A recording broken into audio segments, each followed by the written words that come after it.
योद्धा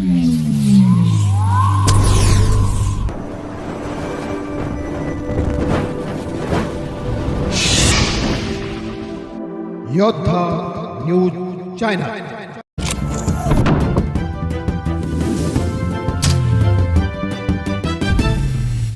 चौथे विश्व मराठी साहित्य संमेलन नाशिक। युवा पिढी सक्षम, बदलत्या भाषेला स्वीकारा पण माणुसकी व समानतेची शिदोरी जपा। उपसभापती डॉक्टर नीलम गोऱ्हे। शब्दांमधून विचार, विचारांमधून कृती आणि कृतीतून चारित्र्य घडते। युवकांनी सवयी जाणीवपूर्वक घडवाव्यात। विश्वास नांगरे पाटील, नाशिक, दिनांक 1 मार्च 2026। नाशिक येथे आयोजित चौथ्या विश्व मराठी साहित्य संमेलनात मराठी भाषेतील युवा वर्गाचा सहभाग या विषयावर विशेष व्याख्यान सत्र पार पडले। या सत्रात विधान परिषद उपसभापती डॉक्टर नीलम गोऱ्हे आणि अतिरिक्त पोलीस महासंचालक विश्वास नांगरे पाटील यांनी युवा वर्गाला मार्गदर्शन केले। कार्यक्रमास ॲडव्होकेट नितीन ठाकरे, श्यामकांत देवरे, संचालक राज्य मराठी विकास संस्था, नामदेव भोसले, सहसचिव मराठी भाषा विभाग, संवादक अभिजित ब्रह्मनाथकर आणि सूत्रसंचालक कीर्ती पेंढारकर यांची उपस्थिती होती। यावेळी डॉक्टर गोढे यांचा सत्कार किरण कुलकर्णी यांच्या हस्ते करण्यात आला। युवा पिढी बिघडलेली नाही, संवादाची परिभाषा बदलली, डॉक्टर गोढे। विधान परिषद उपसभापती डॉक्टर नीलम गोऱ्हे यांनी आपल्या भाषणात स्पष्ट केले की आजची युवा पिढी बिघडलेली नाही, तर बाह्य संदर्भ आणि तंत्रज्ञानाच्या प्रभावामुळे तिच्या संवादाची भाषा व पद्धती बदलली आहे। भाषा दर 10 वर्षांनी बदलते, त्यामुळे शुद्धतेचा अतिआग्रह धरण्याऐवजी भावार्थ समजून घेणं महत्त्वाचे आहे। मोबाईल हे वरदान असले तरी त्याचा अतिरेक दुष्परिणाम घडवू शकतो। कोणती माहिती स्वीकारायची आणि कोणती नाकारायची याचा निर्णय युवकांनी स्वतः घ्यायला हवा। मिसळ चालेल पण भेसळ नको असे म्हणत त्यांनी सांस्कृतिक मूल्यांची जपणूक करण्याचे आवाहन केले।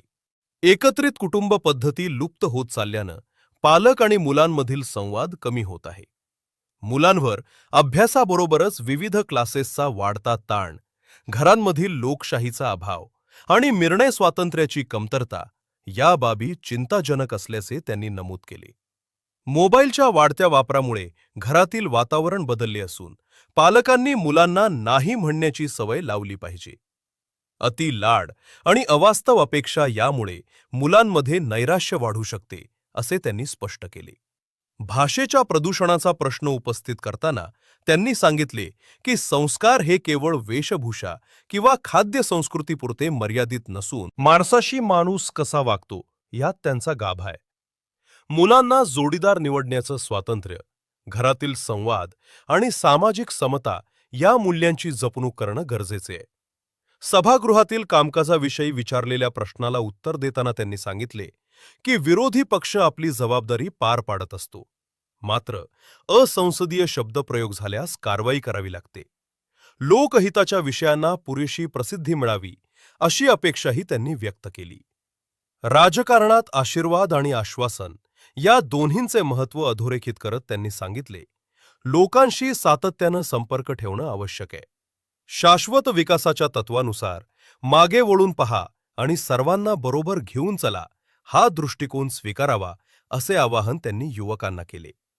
जनरेशन झेड क्रिएटिव्ह आणि इनोव्हेटिव्ह, दोष देण्याऐवजी समजून घ्या, विश्वास नांगरे पाटील। अतिरिक्त पोलीस महासंचालक विश्वास नांगरे पाटील यांनी जनरेशन झेडला दोष देण्यात अर्थ नसल्याचं स्पष्ट केले।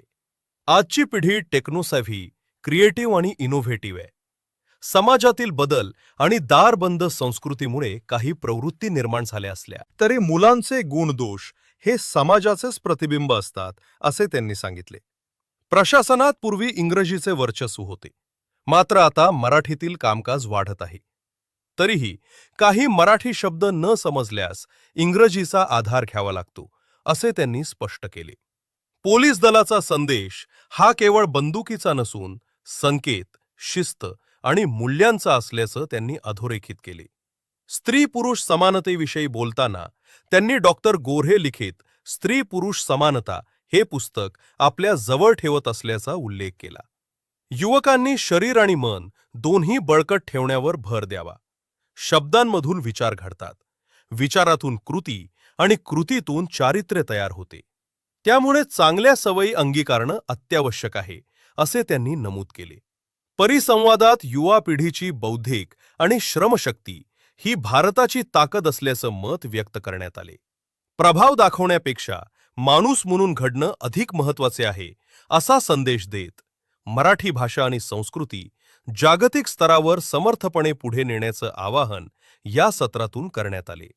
या बातमीचा आढावा घेतलाय आमचे योद्धा न्यूज चॅनलचे प्रतिनिधी दत्ता भगत यांनी. की समर्थ रामदास स्वामींनी जे सांगितलेलं की कुठल्याही गोष्टीचा अतिरेक झाला तर त्याच्यामधून दुष्परिणाम होतात आणि म्हणून भेसळ मिसळ याच्यातली मिसळ ठीक आहे पण भेसळ नको.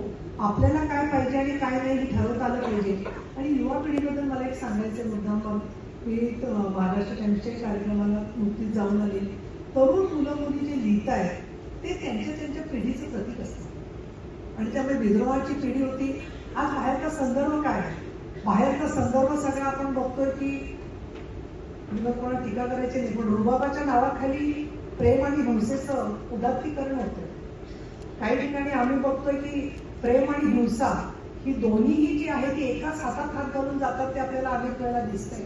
आणि म्हणून मला असं वाटतं की तरुण पिढी एक वाक्य विसरलेली नाही की प्रेम करावं, कुणावरही प्रेम करावं आणि ते प्रेम जे आहे तेच मानवता आणि विवाह संस्था आणि कुटुंब संस्था यांना वाचवणारी चीज आहे असं मला वाटतं. ताई तुम्ही फार छान म्हणाला, प्रेम करावं आणि कुणावरही करावं. परंतु आजच्या तरुणाईने